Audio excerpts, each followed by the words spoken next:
Alright, so another parcel opening tayo. This is a riveter.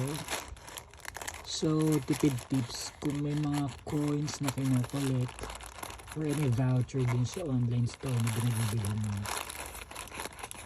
i-maximize mo siya kasi ito originally is 195, then because of the promos and all, then may coins na collect down to just 100 now.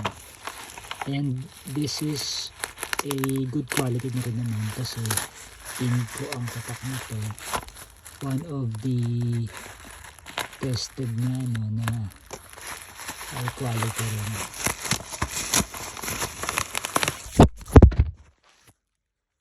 Ayan, nahulog ang camera. Kaya patayin natin ng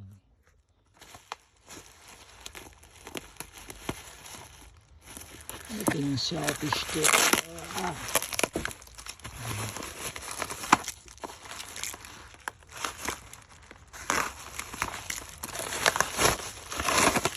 Ayun siya. Diba? Yung feels na hindi siya yung memurahin. And at the same time, mabigat siya. Yan ang update sa review.